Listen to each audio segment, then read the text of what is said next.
Good evening, everyone. Welcome to those of you who are joining us on live stream and those of you who are here live as we continue going through this powerful week of prayer that we've had, studying through not just the rebellion that happened in heaven, but also how today the same things that happen in heaven can take place in our own world, and we need to be careful of them. But before we begin, let's bow our heads for prayer and ask the Lord to be with us. Heavenly Father, we have been blessed tremendously over the last few nights as we have been grappling with concepts and realities that are far bigger than we probably even still have any comprehension of. Upon it, the eternal destiny of our planet is hanging, not just with rebellion in heaven, but also the rebellion that each one of us need to be careful of. So I thank you for what we've been learning. I ask that you'll be with us again tonight. In Jesus' name we pray. Amen. You know, something I found interesting yesterday evening while we were going through the fall of Kellogg. Kellogg kind of was justified, not in rebellion, but it's understandable why he started going down some of the road he went down. Yep, it is. And it kind of lands on, and I'm a pastor, what we as pastors stood in the way of. Pastors, church administrators sometimes, heads of other institutions sometimes.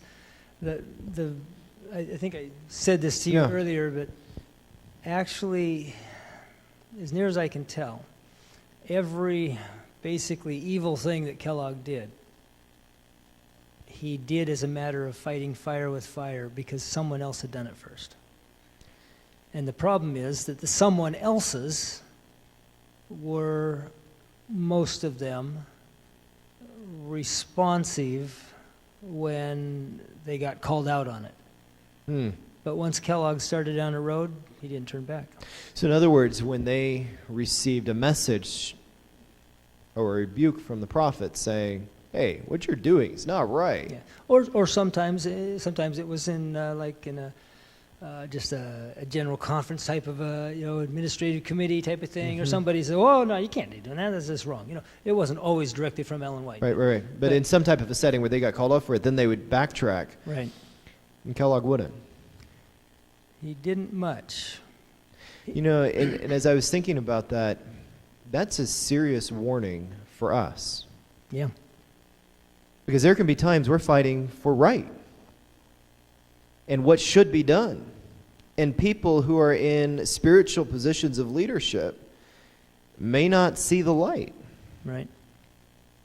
And the test, I think, comes twofold. What do you do then? Do you fight them with fire, or do you let the Lord take care of it? Mm-hmm. To me, probably the most alarming aspect of Kellogg's apostasy, his decline, is that there's, it's not that he did any, it's not that one day he started playing with a Ouija board and all of a sudden became demon-possessed. Basically, all it amounts to is that he never let go of the little weaknesses that he had from the very beginning. Wow. The little compromises are what kill us. Yeah. And are what Satan uses as toeholds to get in and destroy us. There's Kellogg had a megalomaniacal, that's a great word. Anyhow, he had this penchant for the big and the grand. And one thing that really shocked me, I think I have time to squeeze this in real quick. Yeah, about 4 minutes. When I wrote De Sozo, I was telling pretty much the story of the good Kellogg, and those 1893 sermons that were left out of the General Conference Bulletin, So I quoted a particular section of that, and I did so favorably, because it made a good point, and I thought, that's great. When I was researching for tactics and the new material that came out in 2015, I ran into a place. 1900, 7 years after this, 1893, okay, 1900, Ellen White says, "Tomorrow I must stand before the people and tell them what true medical missionary work is, for it has been distorted. Dr. Kellogg is taking my writings and my words out of context, and I have to set it straight. For instance, I find in the Medical Missionary of 1893," and she didn't say extra number 1, but that's where it came from. Right. "I find that he said this," and she quoted exactly a section that I had quoted in DeSouza. Wow. And here's what was wrong with it. He was quoting her, actually, and he quoted her accurately, but she was talking about the work in the cities. Right. And she said, "In every city there should be a corps of workers, not 1 or 2, but scores." And Kellogg read that, and then he said, "She's talking about medical missionaries." Just in a parenthetical insertion. That's what she was reacting to.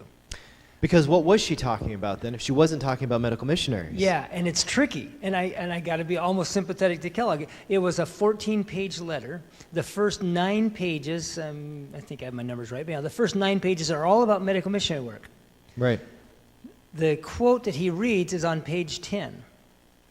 11, 12, 13, and 14 are all about evangelistic workers. Wow. And that's the transition paragraph.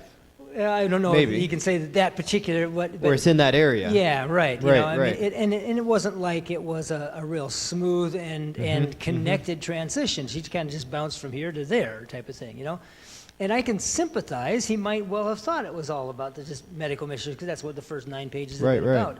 But if you read the letter as a whole, you end up with what Ellen White always advocated, a blended ministry of... Of both sides. Of both and sides. every member finding a way to be a part of it. Right. Right. And what she was reacting to in 1900 was just, he put it all in the medical missionaries. And not blended it. And it wasn't blended, you know. Which she wrote to him, and I think it was, 1899, or a number of times. I think there's a letter I was just looking at recently in 1899 where she was talking about how these can never be separated. And Right. I don't know if it was 1899 or 1898, in a letter she wrote to him, she said, the Holy Spirit never has and never will separate these two ministries from being together. Right. And I don't know that he even thought of that particularly. It may have just been more of an unconscious thing. He said, you know, what he was doing. But it was that tendency to exalt the one and to go for the big and the grand. He never gave up on that. And that's really was the root of everything else that drug him down. That took it down. Yeah. You know, there's one other thing in the last 2 minutes that we have that I really appreciated, and I think is also a real warning for all of us, no matter where we are. Going back to it, that when error is coming by those who may be over us, and God calls us to stand for right, which I think Kellogg was called to do, the warning that you're talking about, he had a tendency to exaggerate or push it too far. Right. But then when God begins to move the leadership over us to come in line and they start accepting it, there's a huge test for us. Right. Will we resubmit to the authority God's put over us? Right. And I think that's one of the key areas that Kellogg failed. Yeah, he never saw in his mind that they were coming into line. Well, yes. But they were. But it's a trusting of God. God sets up and tears down leaders, and we, as hard as it may be at times, we need to trust that who God put in there, for us to fight them outside of the areas where they're morally maybe wrong, is to rebel against what God is doing. And we have to be very careful with that, I think. Yeah, it's a tricky thing. It's always a tricky thing, working with the brethren. Well, thank you again for last night's message. That was good. That was timely. And I think for my walk away from that, of a lot of things, but one of the big ones was, Phil, be careful to never think that you've got it put together. Just stay humble before the Lord. We're looking forward to tonight. We're talking about Alpha. Alpha, yep. Your computer just went dark, but I'm assuming it'll come back. Brother, take it away. It'll come back. Let's see if the screens will come back. I may have to, I'll kick out and come back in. That should make it happen.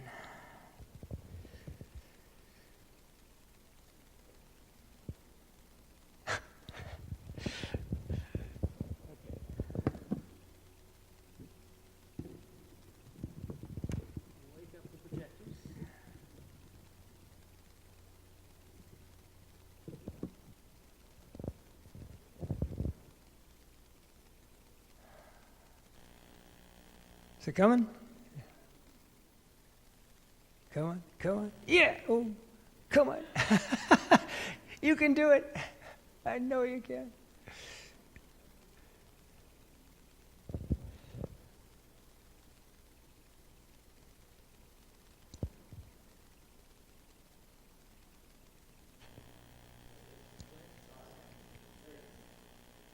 All right. Look at that. How wonderful. Okay.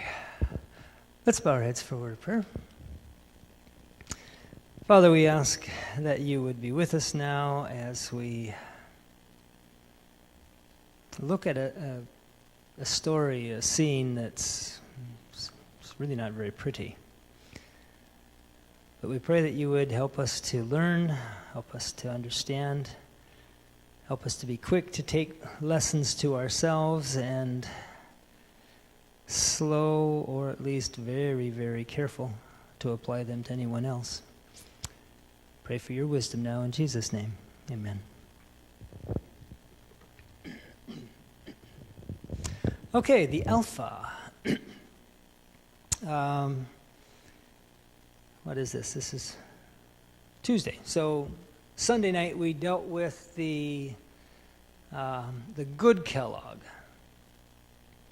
And then last night was spent more or less just trying to establish the magnitude of the impact of this one individual, both on the good side and on the bad side. And so now we're going to turn to the story of the bad Kellogg. It's a very sad story. It is instructive. There's lessons we learned, and so I guess we ought to try and do that. Subtitle here, Anything But God. You know, that's what the human heart is comfortable with, basically. Anything else. Anything else. Well, let's see. We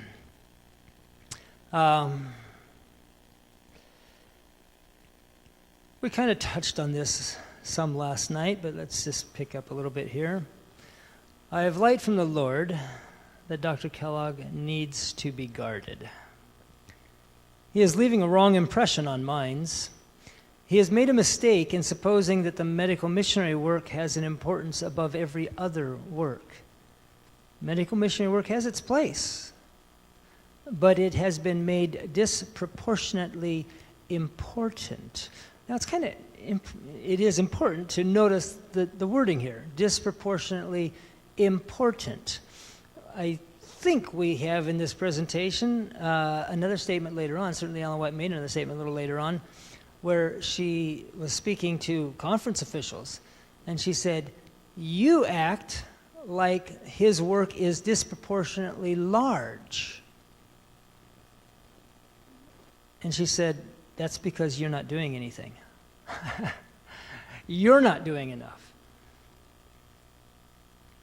But here, this is a different issue. It's not a matter of the size of the work here. Kellogg was making it disproportionately important. The only thing that mattered, in other words, more or less.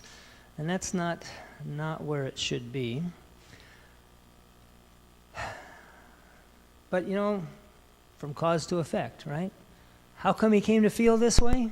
Well, had Dr. Kellogg's brethren stood with him in the first of his experience in connection with health reform, the present condition of things would not now exist. You know, we need to be careful how we deal with people.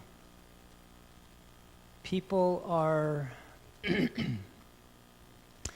they are not a reproducible experiment. You know, in chemistry, you know, you mix some of this and you mix some of that and it blows up. Yeah, that's cool. Let's try that again. Yeah, you mix some of this and you mix some of that and it blows up again. Okay, it happens, you know, and you can say, oh, let's put more of this in and a little less of that. Oh, it didn't blow up that. Oh, okay, you know, you can do that sort of stuff, but you can't do that with people. You blow them up once and you never get the pieces back together. You know, you hurt their feelings. You prejudice them against you. You destroy your influence. It's hard to get back. As opposition to Kellogg's work continued year after year, it gave the devil opportunity to tempt him to impatience and pride. The Lord was sending him warnings. Ellen White was sending him these letters, right? But the doctor was listening less and less. Didn't just one day say, yeah, I've had enough of you, but he just responded less and less. The Lord has sent you warnings, but you have not heeded them. The deceptive power of the enemy has led you to leave God's banner trailing in the dust, while Dr. Kellogg has committed himself as working undenominationally in a work which taken the money from the people who are decidedly a denominational people. At the time, see, the sanitarium, originally it was incorporated as the Western Health Reform Institute in the 1860s, but Michigan, at that time at least, had a law that said the charter of incorporation for an organization could not last for more than 30 years. So in the later 1990s, something had to happen, or the whole thing would cease to legally exist.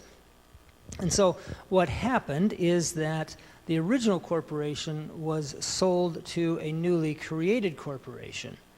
And that way you got another 30 years, okay? But when that new organization was put together, Kellogg wrote the Constitution, the bylaws of it, and included the thought that it was to function undenominationally. At the time, no one noticed. A few years later, they began to catch wind of this, or say, undenominational. We're not undenominational. It does not appear that any of them really understood what was going on. When Kellogg wrote that in there, it was not because he was trying to pull away from the denomination at that time.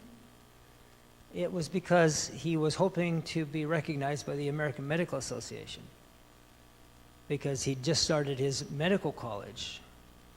And the AMA was refusing to acknowledge any medical college that had denominational ties. And so he was trying to accommodate their requirements. He later found it very convenient that it was listed as undenominational when he got to the point where he was, more standoffish from the denomination. But anyhow, nonetheless, basically, since Kellogg found it hard to work with the church, he put less effort into the evangelistic aspect of things and spent more time, more money just helping people with their health, period, as a physical issue. This made him feel good. It does make you feel good to help other people. It's more blessed to give than to receive, even if that's just physical health. But it wasn't blessing the people beyond the physical level, and it wasn't the work that God intended.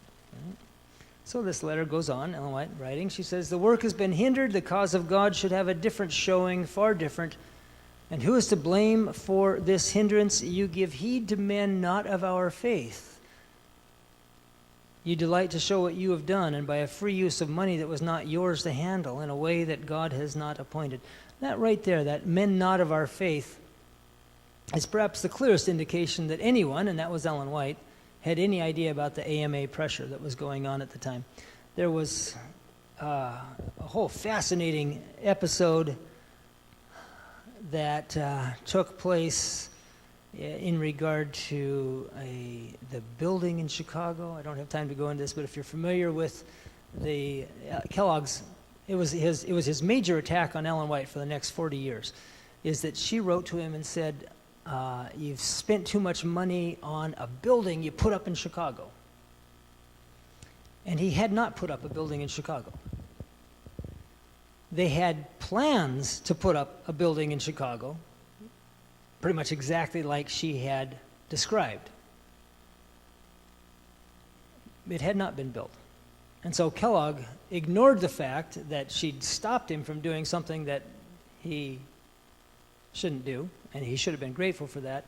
And he used that, kind of timing aspect. She was warned in advance and spoke of it as if it had been done. And he said, he never talked about the fact that they had plans. He just said, we never put up a building. There's no such thing. That was his major attack. What people don't generally realize is what that building was for and why it was going to go up. The building was going to be a clinical hospital, and it was required by the AMA in order to get their certification. 17 years later, exactly the same issue transpired out in California at Loma Linda. And the AMA was saying, you have to have a 250-bed hospital downtown Los Angeles, when Ellen White had already said there should be nothing built down in Los Angeles. So anyhow, there were lessons to be learned all the way along. Anyhow, 1902, the sanitarium burnt to the ground. That was a major blow. They lost a lot of money. They had some insurance, but not enough to cover it. Dr. Kellogg was given, through this tragedy, an excellent opportunity to move the sanitarium out of Battle Creek and to split it up. Instead of having one monstrous big operation, could have been 5, even 10 littler ones scattered around the country, which Ellen White had been advocating for a number of years.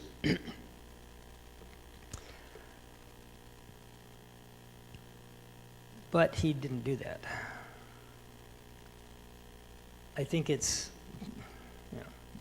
I don't have this in his words, but I think it's obvious that the reason he didn't is because he recognized that maintaining explicit personal control over a single institution would be a lot easier than trying to maintain control over 10 institutions scattered around the country. And he was, at this point, intent on maintaining control. There's an interesting side lesson on the fire. The fire department had inspected it the day before, and everything was ship-shape, and it burned down anyhow. They didn't have air conditioning in those days, but they had these ventilation shafts that went all the way vertical up and down, and the fire started right next to one of those and went right up the shaft very rapidly and spread to all the floors in like 10, 15 minutes or something or less. The nurses performed heroically, and they managed to get every single patient out of the building. The majority of the patients would have been ambulatory, so they could have walked out on their own, but some certainly were not.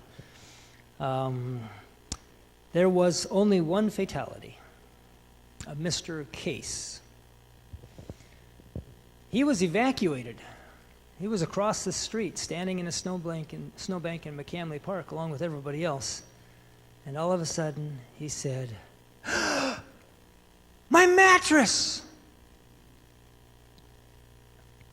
He went running back into the fire to get his mattress. It wasn't just the mattress. He had his life savings stashed in the mattress. That's what was going to keep him for the rest of his life.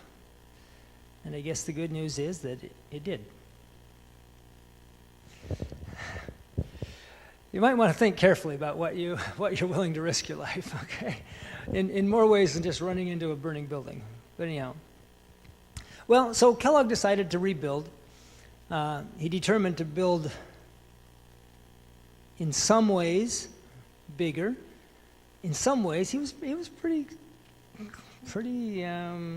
crafty about this. Some dimensions of the building were smaller than the old one, so he could say, no, we're not building as big as we had before. Other dimensions were larger. The rooms were certainly larger inside there. He had fewer rooms. He had fewer rooms, but he had bigger and fancier rooms. It was going to be expensive, though, and so he needed to raise some funds, and he came up with an idea. Suggested it to the General Conference. And the General Conference at this point was strapped for cash, largely because of Kellogg's misadventure with the Boulder Sanitarium in Colorado that had drained the coffers to an unfortunate degree. And so when the sanitarium burned down, the General Conference was like, oh man, we don't have the money. You know, what's going to happen here? We don't have the money.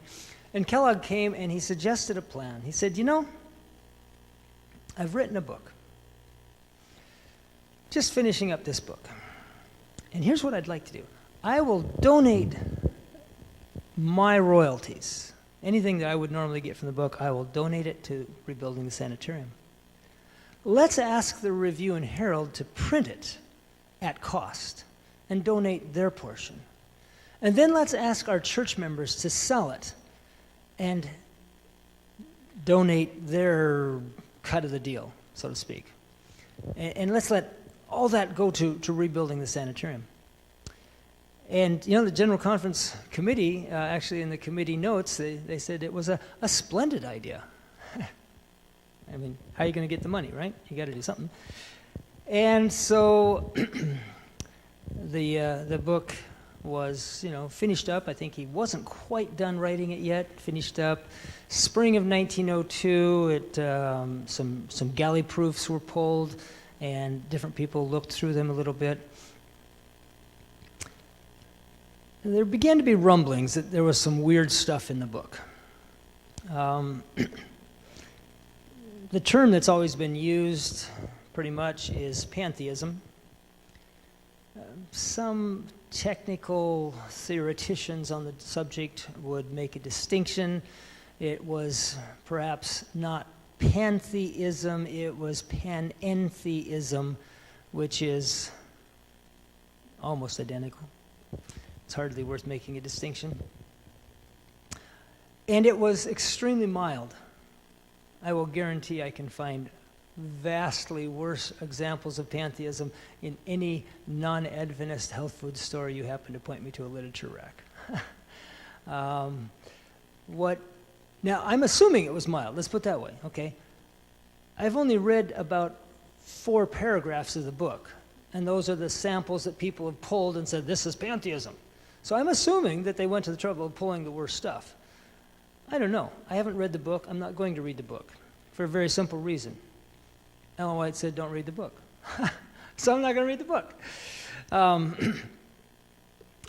But anyhow, so there were these elements of pantheism or panentheism, which is the belief that God is in everything. The material world, the universe, that's God. You'll find that today in various forms and configurations and different names at times, but that's basically the idea. So what's wrong with pantheism? Well, pantheism is basically the core fundamental teaching of Hinduism. In recent decades, long since Kellogg, it has been modernized and repackaged somewhat and shipped over to the Western world in ways that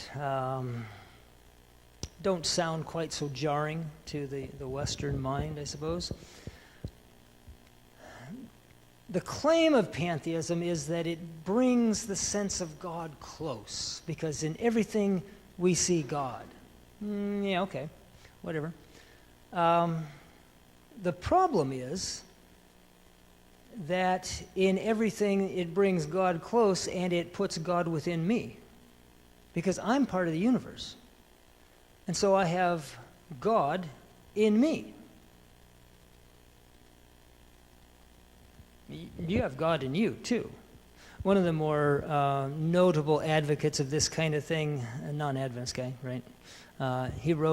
He said, if only we understood the reality, I suppose the problem would be that every time we met, we would worship each other. Okay, whatever. Anyhow, and it's sort of logical, right? I mean, if I've got God in me, you probably ought to worship me, and if you've got God in you, I probably ought to worship you. But more to the point, if I've got God in me, why do I have to worry about some old book? I mean, I've got a question, I just kind of ask myself, right? I mean, I have to develop the deity within, is the way it goes.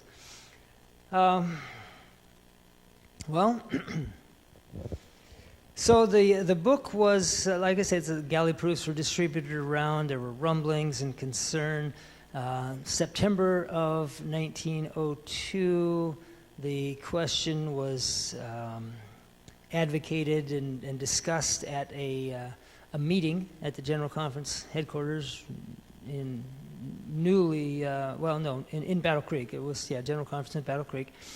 And there were some who thought Living Temple was a wonderful book, and some who had misgivings over it. Eventually, they spun the job off to a subcommittee of 4 individuals. Kellogg, Paulson, McGann, and W.W. Prescott. And quite unusual within Adventist circles, the committee came back to the General Conference session with 2 reports. Kellogg, Paulson, and McGann said, yeah, we think it's a great book. Prescott said, aside from the pure physiological aspect of it, it's the most dangerous thing I've ever seen, and I pray it will never be printed. Well, that didn't make for smooth, simple discussion on the floor of the General Conference. And so there was a bit of a knockdown, drag-out over it, and eventually the General Conference committee said, nah, we're not gonna deal with this. And so Kellogg, of course, took it like, yeah, why am I not surprised? Of course they're not going to put any money into it.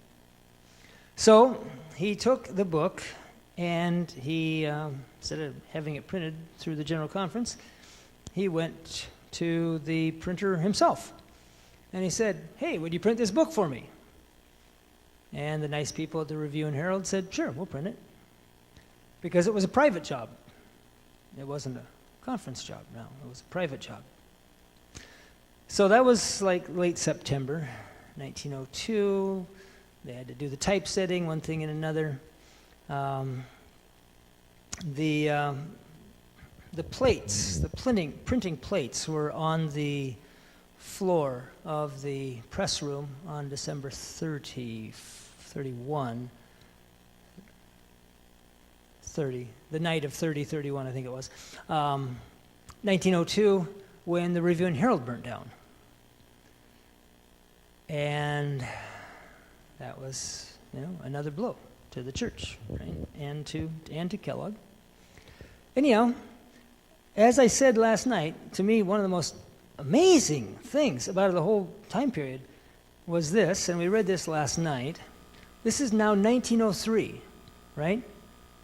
After the sanitarium fire and the book and all the discussion in September and the rejection by the General Conference and the Review burning down the day before they were going to print the book, after all that, Ellen White is still trying to hang on to Dr. Kellogg, right?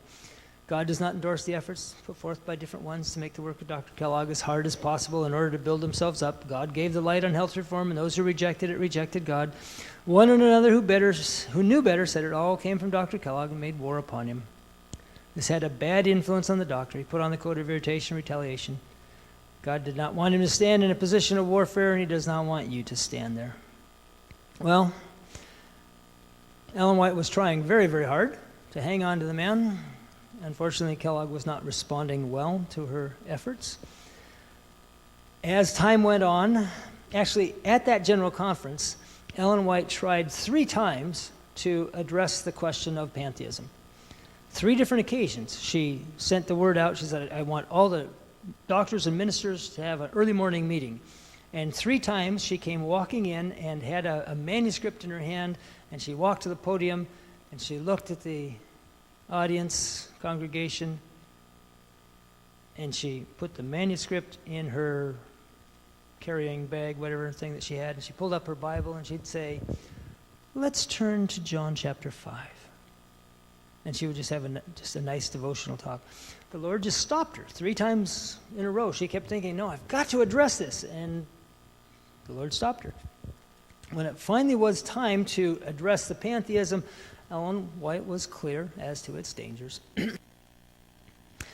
Notice here, just to make sure everybody's on the same page with us here, we're going to be using the terminology of alpha and omega, okay? And the thing to note is that the alpha is the first letter of the Greek alphabet, right? Alpha, beta, gimel, ain.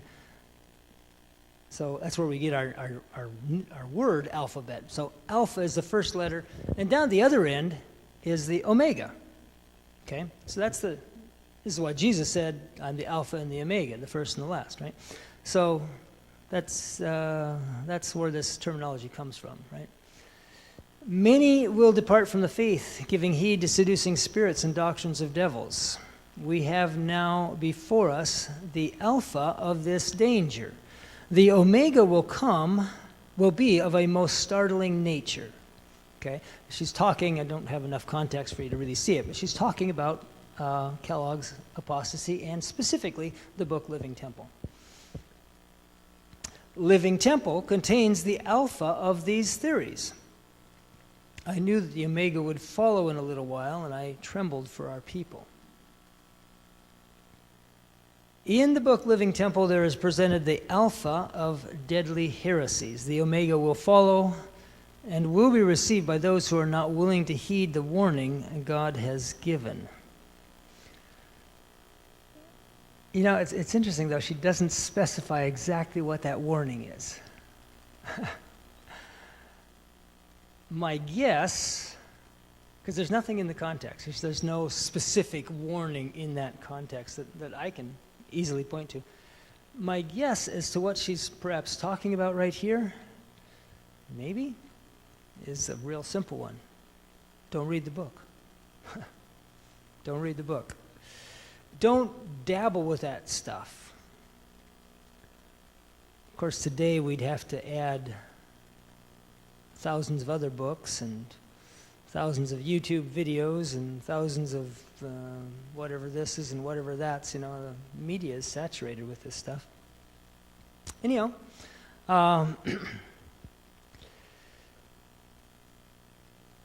some more thoughts here from Ellen White.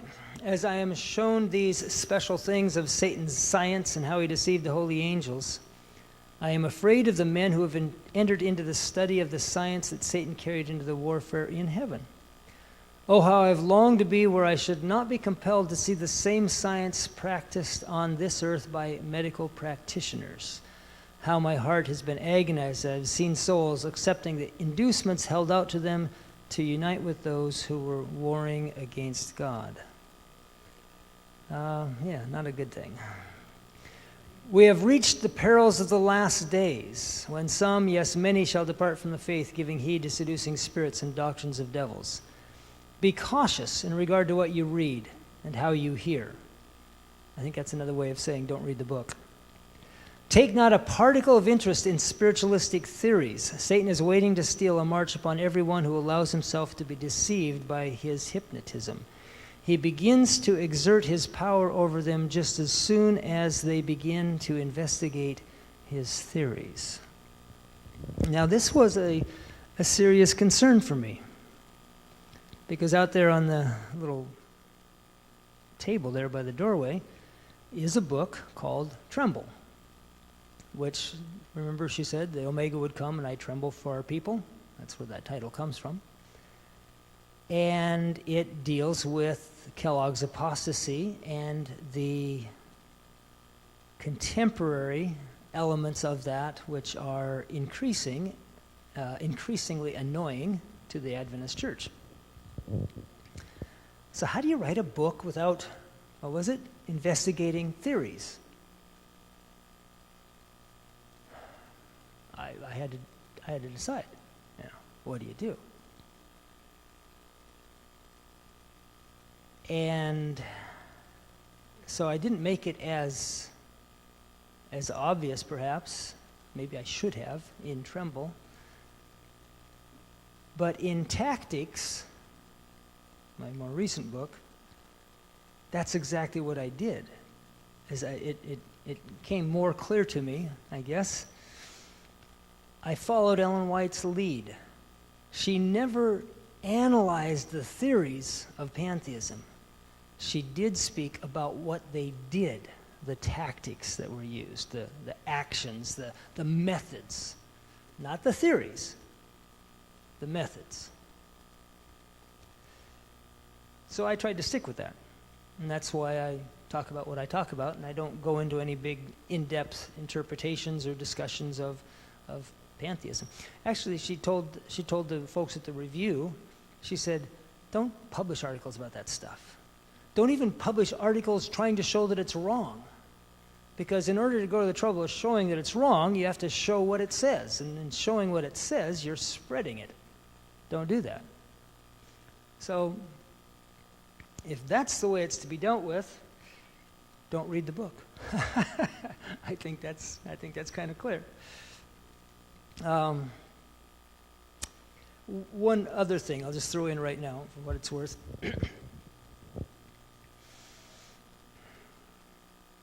Kellogg's writings are dangerous. Just plain dangerous. Not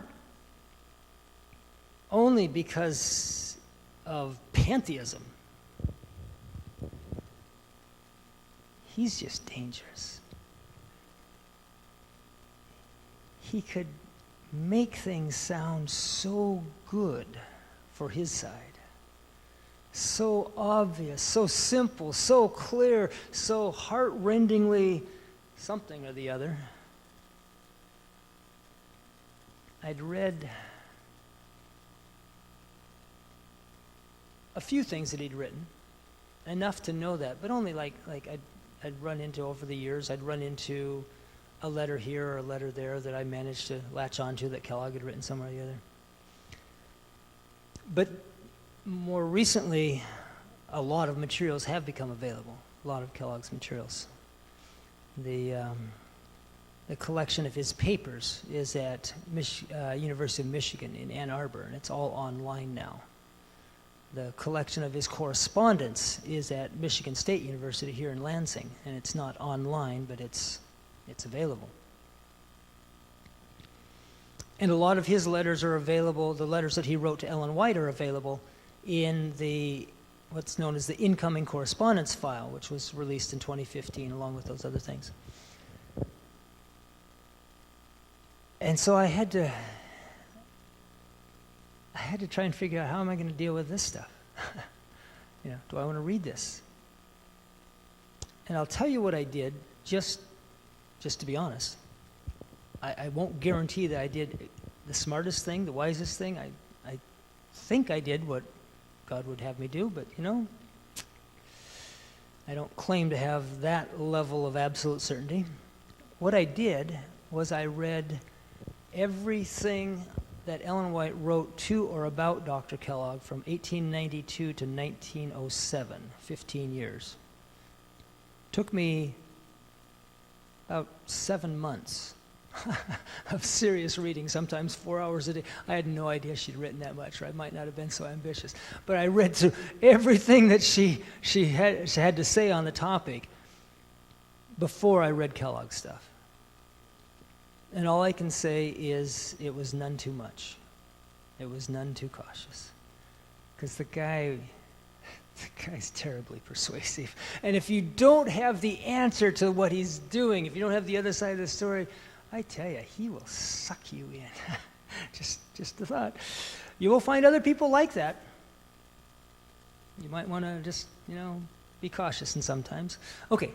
I have to go more quickly here. Suffer not yourselves to open the lids of a book that is questionable. There is a hellish fascination in the literature of Satan. It is the powerful battery by which he tears down a simple religious faith. Never feel that you are strong enough to read infidel books, for they contain a poison like that of asps.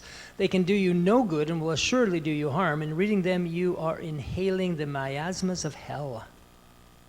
That's not a good recommendation, is it? Okay, well...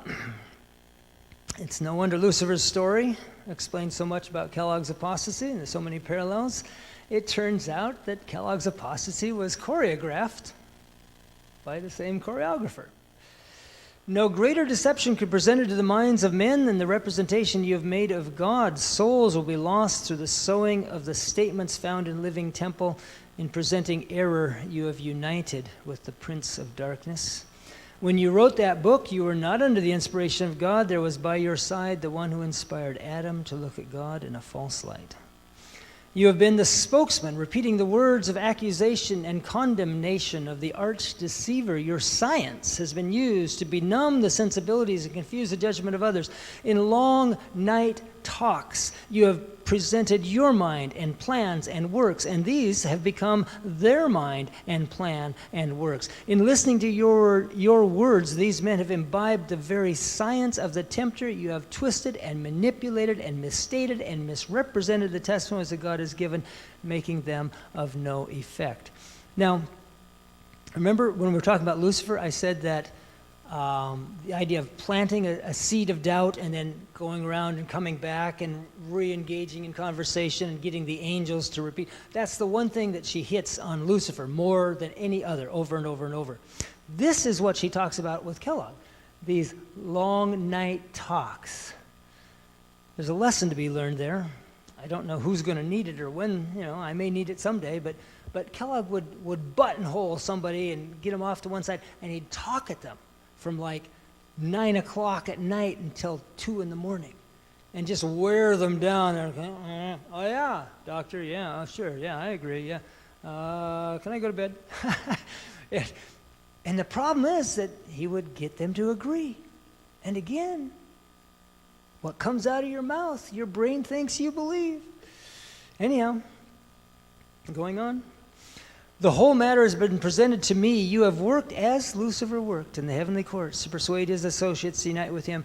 The enemy has used his arts upon your mind, your boasted study of science, and your assertion that you have obtained something excellent, have deceived the men connected with you, and they have refused to listen to the warnings sent to keep them from listening to your false representations.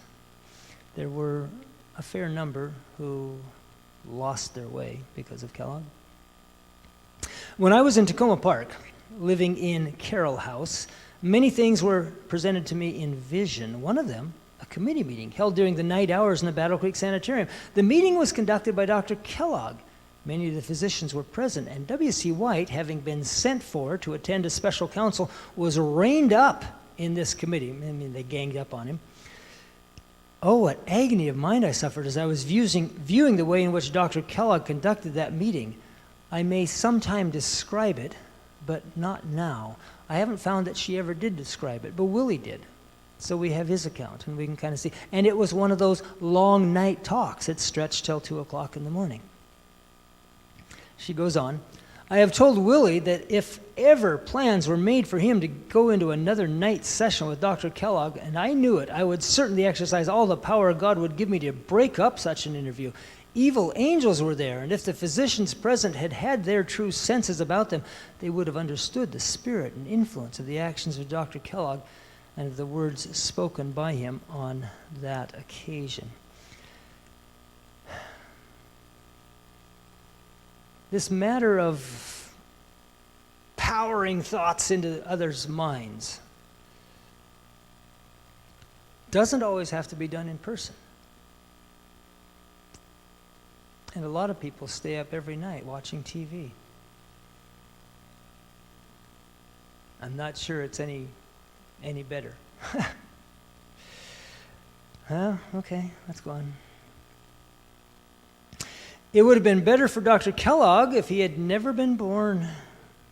If he continues to build himself up in his own magical arts of mind in influencing other minds, what chapters of experience will be opened before the universe of heaven? The light will reveal every phase of his companionship with satanic agencies.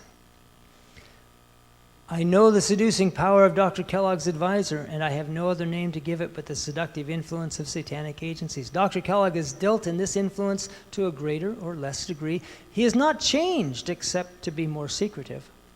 I have not one ray of hope regarding him unless he understands that through satanic agencies he is striving for power over human minds. This has been shown me. Power over human minds. Probably the most blatant forms of that would be the latest and greatest advanced forms of hypnotism.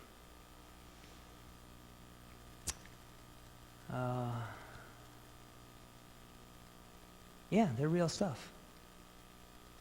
It's dangerous stuff. Ericksonian hypnosis is one name. Neurolinguistic programming is another name. They are dangerous. Dr. Kellogg is linked up with the great deceiver. He has not realized what he was doing, any more than the angels who fell realized what they were doing, but he has tempted Satan to tempt him. He has studied hypnotism and spiritualism for the purpose of bringing minds to endorse sentiments that mean a denial of the faith once delivered to the saints. He has not entered upon this work all at once, but by degrees. He has ensnared his own mind and capabilities. He would now resort to any device rather than to humble his heart before God and to acknowledge his wrong. Kellogg objected to this. He says, I have never studied hypnotism. I have never studied spiritualism. I have never had a book like that in my possession.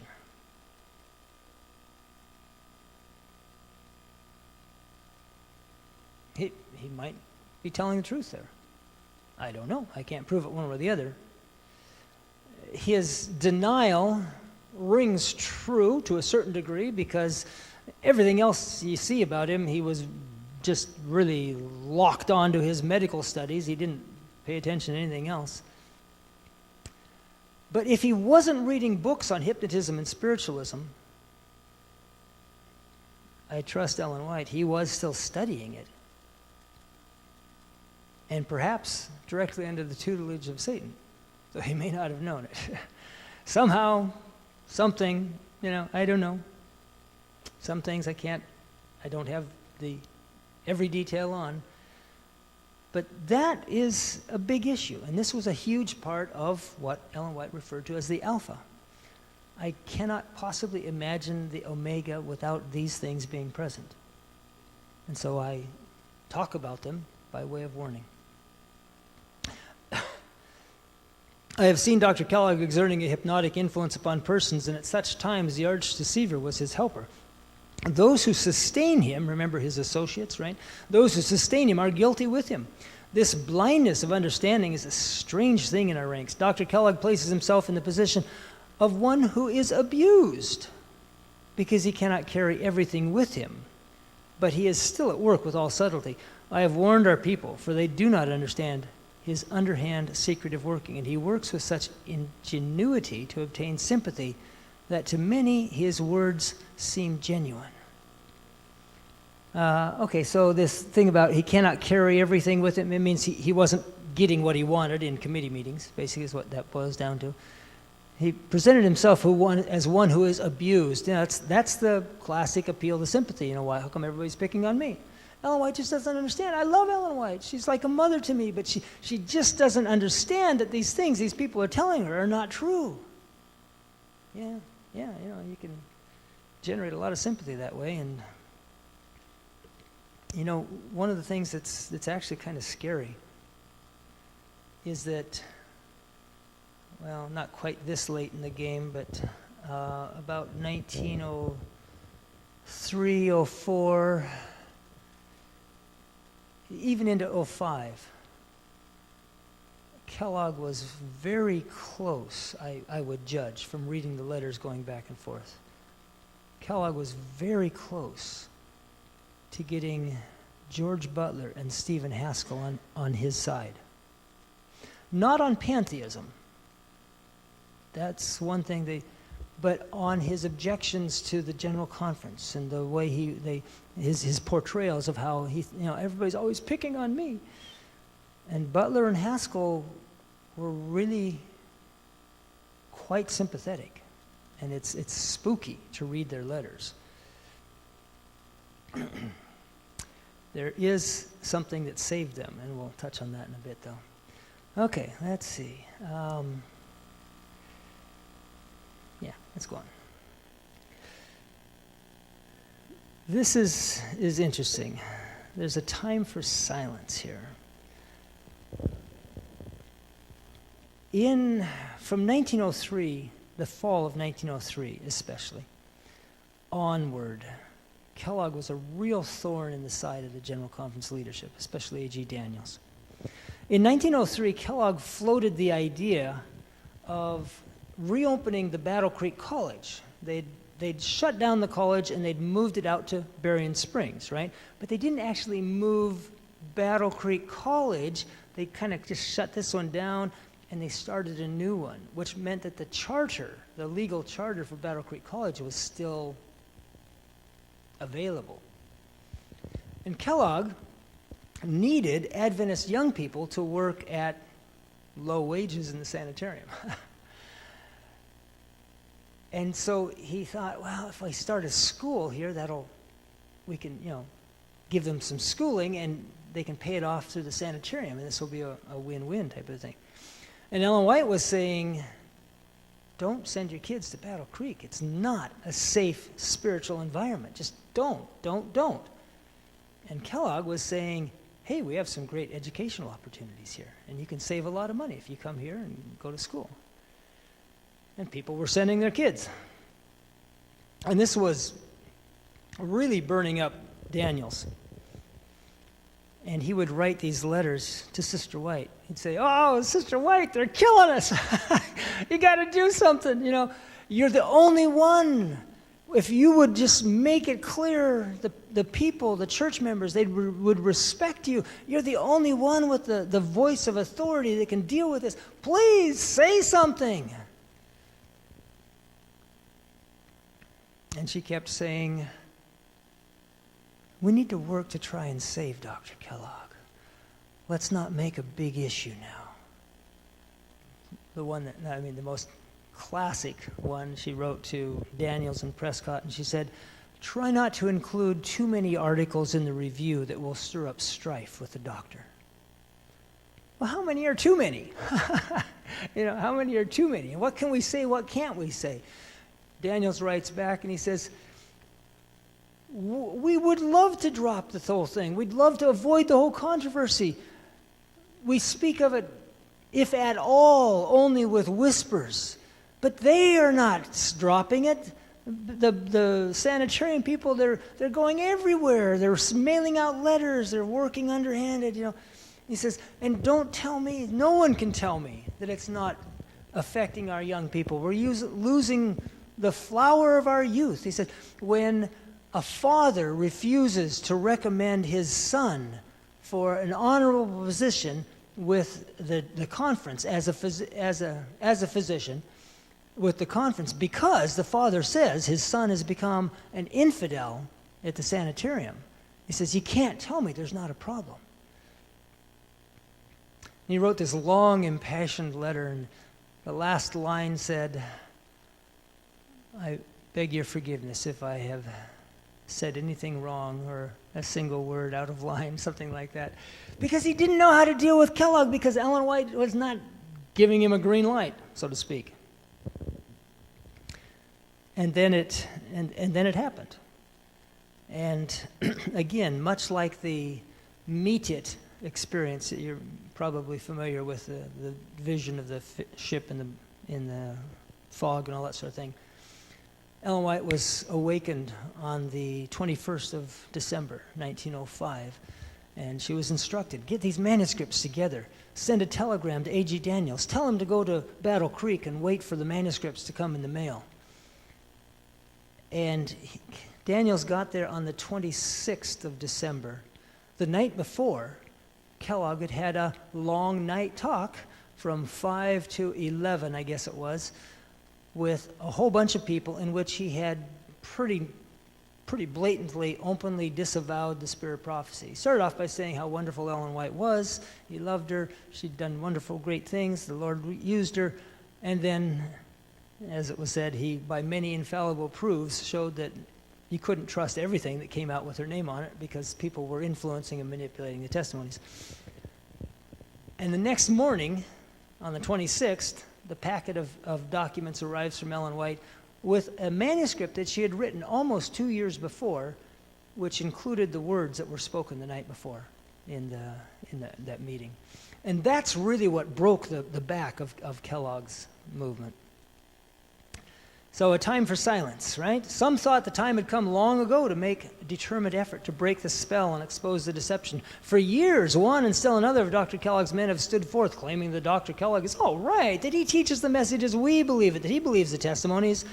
But at the same time, a work of misrepresentation was going on, and many of our people were becoming spiritually deceived.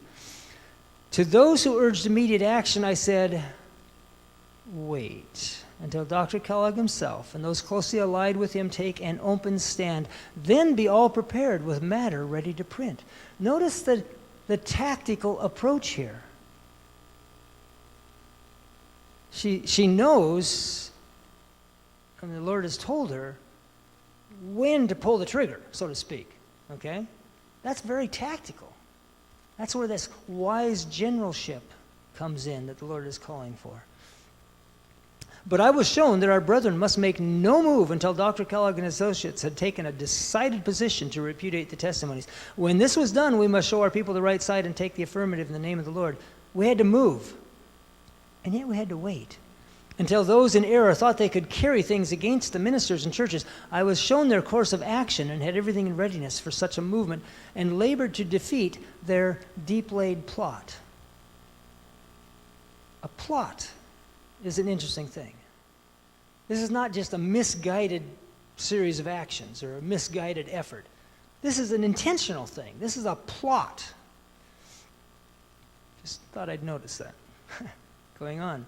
Friends of the doctor were visiting our churches, acting as spies to work up a sentiment favorable to his interests. They claimed that he was in perfect harmony with the message as we believe it, and that he believed the testimonies, a work of deception was being carried on. Many of our people were becoming confused. I said to those who urged immediate action, did I read this already? Did I go backwards? Yeah, I guess it's a little bit different. It will be better to wait until Dr. Kellogg and his associates take the position that they do not believe the testimonies. When this time comes, we are to be prepared with suitable matter for publication to meet the issue. It's very similar, but it's not exactly the same, I guess. This was done. Meetings were held in Battle Creek on the night of December 25. Apparently, Adventists didn't observe Christmas much. The meetings were held in Battle Creek at which the testimonies were presented in a very objectionable light. The testimonies were practically repudiated, but matter was ready for publication, and it had been mailed 5 days before. Our people on the right side took a strong affirmative position in the name of the Lord, and the widespread deception was arrested. One of the leaders in Battle Creek said that the lid of the kettle was lifted too soon, that had they waited a little longer, they might have had nearly all the churches on their side. Humanly speaking, I think that's right. They were winning the game. They just maybe pushed it a little bit too far, too fast, something.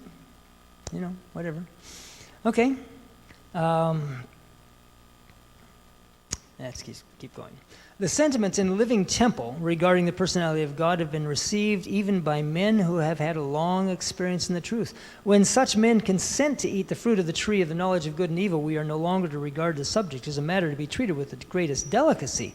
That those whom we thought sound in the faith should have failed to discern the specious, deadly influence of this science of evil should alarm us, as nothing else has alarmed us.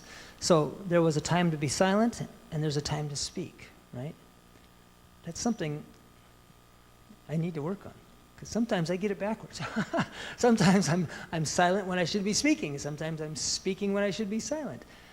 I'm not the wisest of generals. I've got a lot to learn yet. It is something that cannot be treated as a small matter that men who have had so much light and such clear evidence as to the genuineness of the truth we hold should become unsettled and led to accept spiritualistic theories regarding the personality of God. Well, there are a bunch of more details we might consider concerning the Alpha experience. There are a lot of additional tactics, legal issues, contracts, lawsuits, the structuring of organizations, misrepresentation, all these things I go through in the book, dealing with all the fine print, so to speak. But perhaps the main thought we can jump to is, that God warned us. He's told us about the good and the evil of the last days. He has granted humanity's choice that we be given what he wanted to protect us from. We asked for the knowledge of evil, right? So we're getting it. But the Lord's made every effort to prepare us for that. There was a interesting thing. I'm going to hide that one. I don't want you to see that yet. In 1972, the General Conference president was Robert Pearson, and he wrote a letter to the secretary of the Ellen G. White estate. That was Ellen White's grandson, Arthur White. I always had a lot of respect for Elder Pearson, and I gained it even more when I read of his inquiry. He wrote to the White estate, and he said, "Is there anything more available help me understand the Alpha and the Omega of apostasy? I'm worried." He didn't say I'm worried, but I'm adding that. I mean, it's kind of like, I don't want this to happen on my watch. I want to know. And so Arthur wrote back and said, no, there really wasn't.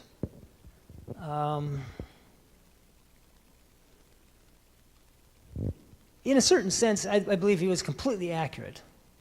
In a certain sense, I'll just be honest, and I think I've amassed some additional information. It's a lot easier now, Things are on computer. You can just do a computer search type of thing. It's a lot easier. I'm not faulting Elder Arthur White in any sense in that, but I do think that more information is more readily available now, and so we can piece together a little better picture. That's what I was trying to do. But it's interesting what he said about this. This is Arthur White's response to Elder Pearson now. As I went into our files in response to your request, I found a statement written by my father, W.C. White, about 1935, 1936. I think you will be interested in this, for he broadens the basis for the statements of the Alpha and Omega beyond that which one might conclude from just reading them as they are in the text. Here is my father's statement. Now, this is Willie White writing. He says, there is one matter which causes us some perplexity. It is that which Sister White has written regarding the Alpha and the Omega of efforts to mislead the people of God. It is clearly to be seen that the Alpha was the introduction of misleading documents and the effort to wrest the leadership of the denomination from the men chosen to bear heavy responsibility. It has always seemed to me that when the Omega came, it would bear two characteristics somewhat similar to the Alpha. The movement, designated as the Alpha, embraced a deep-laid plan on the part of the great adversary of truth to introduce false doctrine which struck at the very vitals of Christian belief. It also embraced a persistent and strongly sustained effort to wrest the leadership of this people from the General Conference Committee and place it in the hands of other men. We didn't really go into all that, but Kellogg was working to try and practically gain control of the entire church.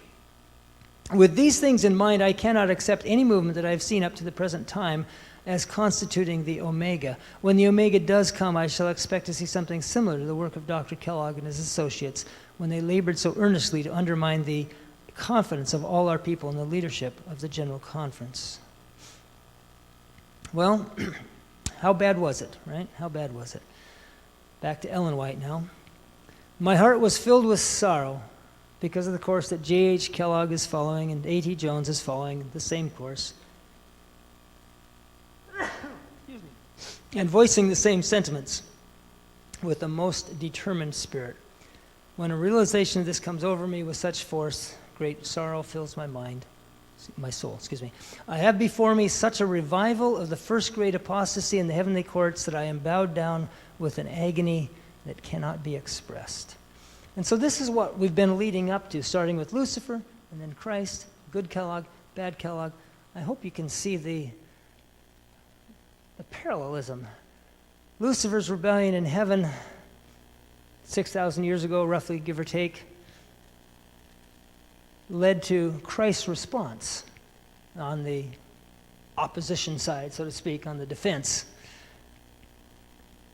1,800 years after Christ, the good Kellogg gathered up at least some of the concepts and the practices, the tactics of the blended ministry of preaching, teaching, helping, healing, and it led to the beginning of the loud cry.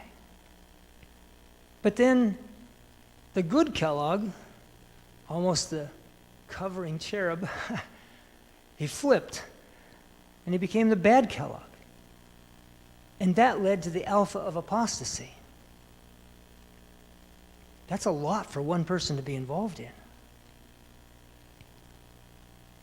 And yet, those two things, the beginning of the loud cry and the alpha of apostasy, have obvious implications for events yet future.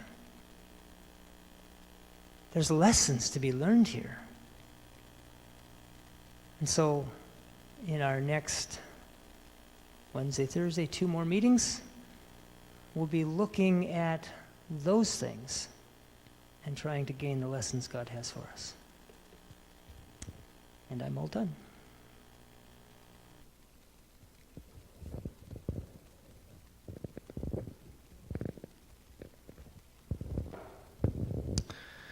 You leave us on a cliffhanger.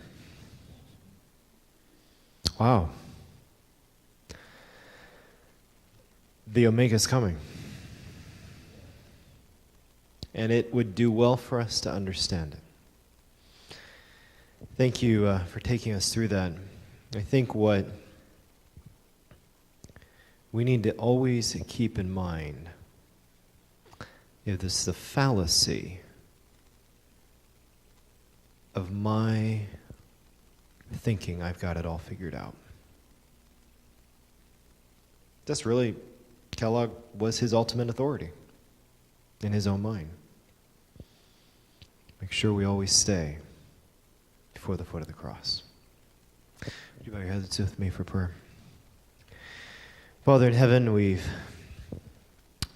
been going through the difficult aspect of what happened.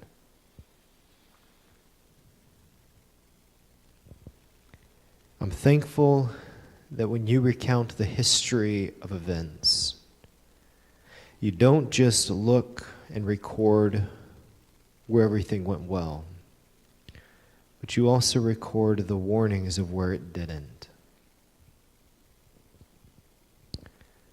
I ask that you will protect each one of us in this church from allowing the seeds of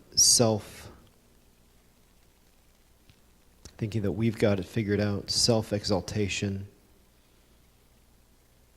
Father, you will protect us from those, and if there's where those elements may be already creeping into our lives, that you will forgive us and have mercy upon us and remove them. Thank you for what we've learned tonight. I ask that you will help us and prepare us for tomorrow evening, as in the next 2 nights we finish looking at these vital topics. In Jesus' name, amen. Tomorrow evening, we continue on with the elements, I believe, and then we finish with the Omega on Thursday night. Thank you all for being here. Thank you for watching on the live stream. I remind you on the way out, you'll find the 2 books, Tactics and Tremble, which you heard about both of those tonight, and Tremble as well. God bless you. Keep sending your questions in. We didn't get any questions in time for me to do tonight, but I know we had one already come in. Keep sending them in. We'll look at them in our discussion time. God bless you. Good night. See you tomorrow.